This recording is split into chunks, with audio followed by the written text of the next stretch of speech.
Welcome. Thank you for joining me for another episode of Everything Horror. I'm your host, Ebony Cainsaw, and today I wanted to discuss with you the movie Woman in the Yard. So, Sunday night, I did go and listen and view this movie, and I just wanted to give you my opinion on this movie. Basically, you got five characters in this movie. You have Annie, which is the daughter. You have Taylor, which is the son, and then you have Ramona. And Ramona actually, I think she calls Taylor Trey or Tay. She refers to him as Tay.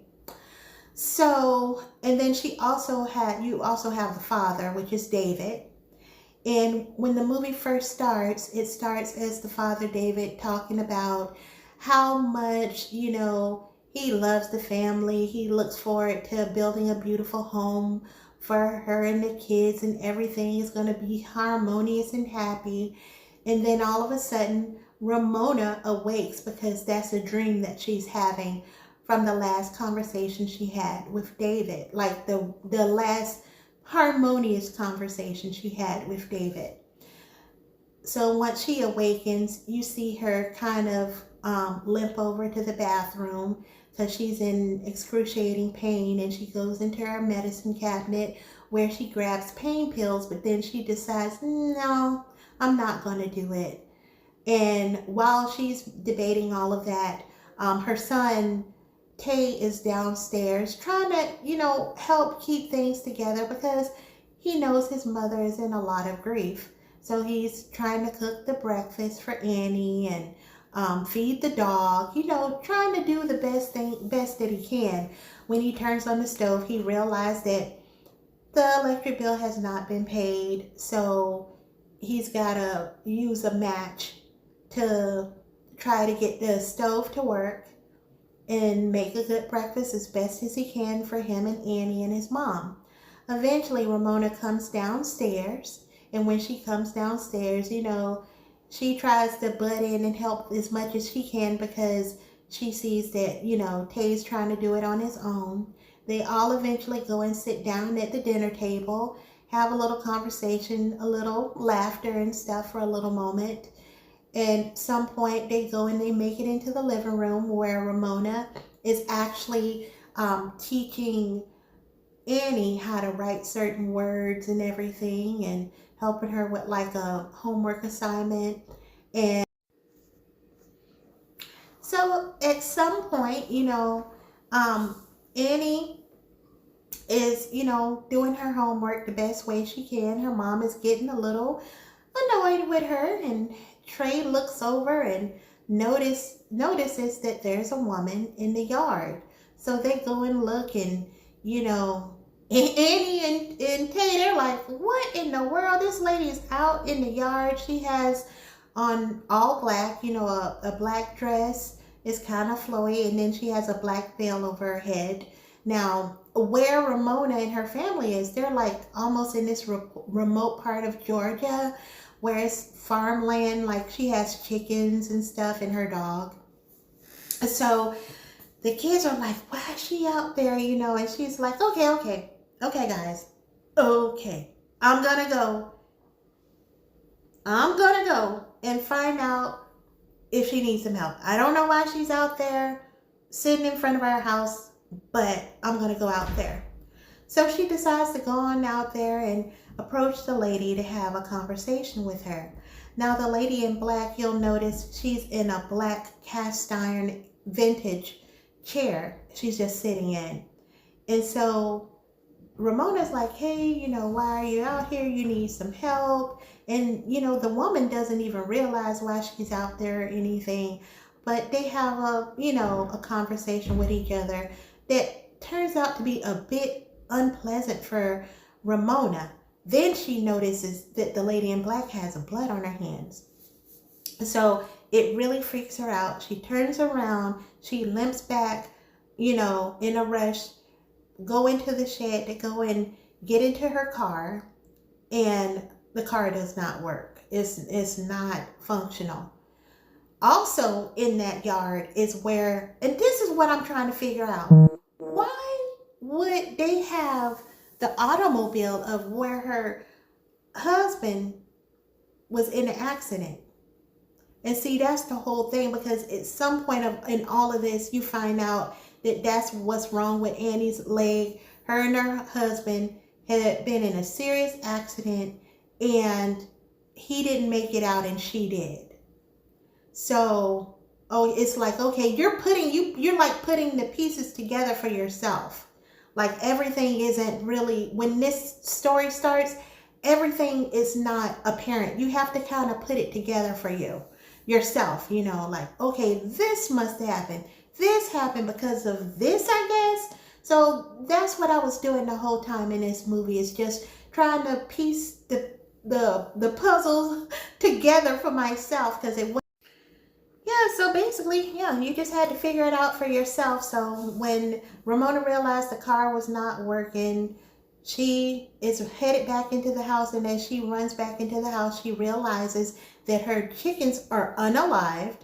She runs over to go look for the dog, and the dog is no longer there. So what has happened to the dog? She runs back into the house, and Tay's like, Mom, what's going on? What happened? What's wrong? What'd she say? What'd she say? And, Annie's like, yeah, Mom, like, what'd she say? And she's like, nothing. She didn't do nothing. So she's acting all like, weird and everything. She doesn't want to tell Tay anything. Tay is pretty annoyed with her at this point, because he knows that she's hiding something. He doesn't know what it is, but he knows she is. So she goes back and tries to help, Annie with her homework. And Annie has a problem with getting her R's right. They're backwards. And she just snaps at Annie. And she feels bad, so she picks Annie up. She starts hugging her. And she looks over in the mirror, and she realizes that she has a knife in her hand. And it looks like she's using it on Annie. But when she looks down, she realizes it's a pillow. All of a sudden, Annie's like, ow, ow. And come to find out, Annie's in the kitchen. And she just cut her foot. So, not sure how that happened. So, Tay and Ramona run into the kitchen to help, and Tay is looking at Ramona, his mom, like, what is going on? Like, what are you doing? But, he doesn't say that. They just attend to Annie to help her with her foot. So when all of this is going on and everything, there are some special effects that happen when, Ramona starts like having thoughts of her leg being badly injured and not healing and things like that. So she's just having all of these moments in her head where she's seeing things that are not really happening. And then all of a sudden, the lady gets closer to the house. And as she gets closer to the house, there are shadows that are being cast upon the house. So Tay like, no, we not doing this. You won't let me go to the neighbors. You won't let me go get no help. I'm done. So he pretty much, him and his mom gets into it. He gets upset. He runs into a bedroom, closes the door, locks himself in, goes into the safe, gets a pew-pew. Then he runs out of the other door while his mom is trying to get into that door that he was in, because so Ramona knows what he's trying to do at this point. So she's trying to get into the room that he's in. He's already got the pew-pew loaded and runs out into another room. She finally gets the door open, realizes that he's run out. And he's basically now decided to run out of the back and go and confront the lady in black. So when he goes to confront the lady in black, she gets even closer. Then she shares this story with him, in which I don't believe we actually heard the full story, but there's a conversation between her and Tay. And Tay then decides to go ahead and go back into the house and address his mother about what the lady in black just told him. So all of a sudden Ramona wants to do a flashback of what happened with her and his father, and tell Trey the truth that, look, you know what, I told you that I was on the passenger side of the car when we got in the accident. No, we were not. I was in the driver's seat, and all of a sudden on our way home, I saw the images of the lady in black. And that's when the accident happened. So, Tate is just like devastated. He doesn't know what to make of it. And before they can really get into it, all of a sudden, the shadow of the lady in black completely encloses the whole house. And that's when furniture and everything starts flying around the house. So what happens is Ramona and Tay grabs Annie. They run down to the basement or the attic to try to hide. They get the flashlight and everything, and they're trying to hide from the lady in black. But now the lady in black has actually made her way into the house. Once she gets into the house, she grabs Annie, tries to take her, and Tay is just, he's frozen in fear. And Ramona is just like, she's just seeing all kinds of stuff. And at some point, the lady in black does get Annie and disappears. Now, this is when the movie becomes extremely, and I do mean extremely, confusing for me. What ends up happening is somehow Ramona is able to find Annie, get Annie back, tells Annie and Tay to leave the house and go to a neighbor's house. So they're like, Ramona tells, Tay and Annie, hey, you guys just go ahead and run over to the neighbor's house. And the kids are like, no, we don't want to live without you. We don't want to leave without you. And she's like, no, you've got to go. I've got to handle this myself. So, of course, she gets the pew pew from Tay.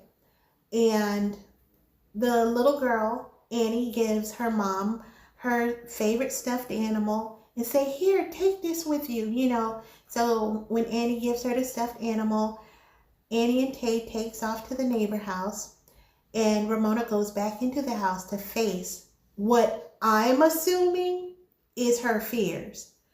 And she addresses the lady in black. The lady in black has so-called convinced her, you know what, you need to go ahead and do the right thing, do what you've been, you knew that you should have done this a long time ago. And she has her sit down in the chair, which I'm not sure, I guess maybe it's that antique chair or something. She sits down in that chair inside the house, and she gives her the pew pew. So she's trying to convince her to use that pew pew on her. And Annie is just looking back, and at some point, the lady in black shows her some photos of how her children's life is going to be when she's not there. So she's seeing images on the wall of photo frames of, her son becoming successful, doctor and everything, and her daughter graduating from college and stuff. And she goes back and sits back in the chair, and the lady in black is like, okay, you can do it now. You can do it. And basically, the lady in black all of a sudden, I guess, disappears, because what happens is Ramona realizes she wants to be here. She wants to live. And, that the grief that she's had has consumed her so much that she wasn't able to even, she didn't have the will to want to move on. But then she sat up there and she looked at that stuffed animal that her daughter left for her before she took off, and she realized she had a reason and she had a purpose. And basically, that was the end of the film. The lady in black disappeared. All of a sudden, it was like Ramona snapped out of it like that and realized, what am I doing? What have I been doing? I want to be. Yeah, so basically she just came to the realization she wanted to be here, she wanted to live, she wanted to see her children grow up. All of a sudden, that shadow over the house has disappeared. The kids are coming back into the house to, to embrace their mom. And now the movie's over. That was it. So basically, they had all of this. Now I'm going to tell you what I feel. They had all of this, and I mean all of this, these commercials and everything, letting you think that this was probably paranormal or some type of ghost story when it had nothing to do with that. At the very end of this movie, you see a little disclosure saying that if there was anybody that wanted to unalive themselves, that there was a hotline that can be called if you knew anybody that felt like that or if you felt like that. So with that disclaimer showing at the end of the film, I guess it was trying to tell us that this was what the movie was about. The movie was really about a woman that was struggling with so much grief that she wanted to unalive herself. And the lady in black was really her. And it was her. And look, if I'm wrong, maybe other people can, enlighten me. Like, please make a comment down in the comment section if you can explain to me and you see it different. But I'm just thinking that the lady in black was probably her. And when she no longer had the will to live, she just started to descend into madness. And this was what it looked like, for her. But yeah, at some point, there was jump scares and everything, and the furniture and everything moving around in the house. It kind of confused you because you thought, oh, okay, maybe this is paranormal, like something paranormal is happening or what. But that's not what it was. It was her fighting her own self. It was her, her grief, her, the loss of her husband just really took a toll on her. But then when you look back at how her and her husband was interacting with one another right before the accident, they were at dinner, and she was sitting up there at dinner telling her husband about how unhappy she was, and she didn't want to live out in the farmland in Georgia once he's done everything to get this house and everything for them. He said, I don't understand. I've made several different, moves for you. Yeah, several different moves that he had made for her just to keep her happy. And now all of a sudden, she wants to move again because she's not happy. And he told her, no, we're not doing that. We're not moving. We're going to make this house a home. We're going to, we're going to be happy. You just have to get over it. I'm not moving. We're not leaving again. So it kind of let you know that her mind and everything was really never stable. She was really never happy. And she probably had been dealing with that for quite some time. And, when she lost her husband, the guilt of what she was putting on him during dinner time probably consumed her as well, because everything he was probably doing for her never made her happy. So she was probably dealing with the guilt of that. And so, yeah, in this film, what I would have liked to see, I would have liked to see more interaction between her and her husband. I would have liked to see when they were happy. That would have been nice. I would have also liked to see more interaction between her and her kids. But this film, I guess, was set up for, what happened within one day. You never seen any neighbors. She just lost her husband, and there was no flowers anywhere. Nobody came over and bought them a food plate or anything like that. It was just like very, very, very limited, the whole storyline.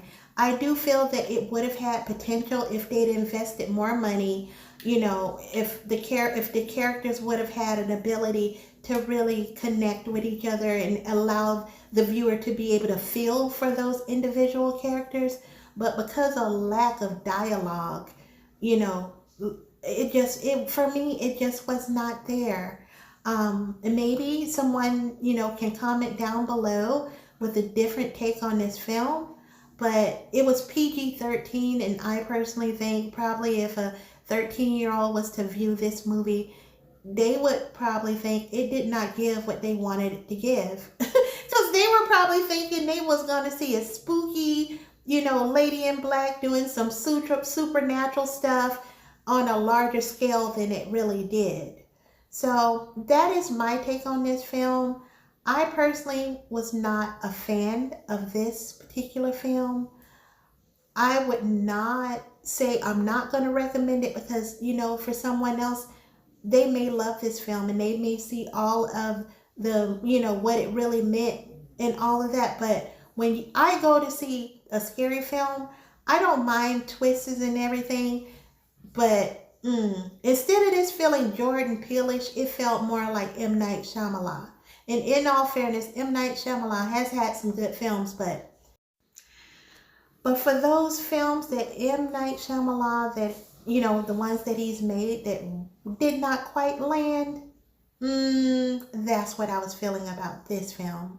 So, guys, this is my personal movie review on The Woman in the Yard. There was a lot of symbolism in this film. Like I said, if 13 and up is watching this, I'm not sure how they're going to really feel about it. It did offer some jump scares. I will give it that. But overall, it's a no for me. Thank you guys for listening to my movie review. Hopefully there was something in this review that you can take from it. Until then, this is Ebony Canesaw. Thank you guys for listening. Until then, peace out.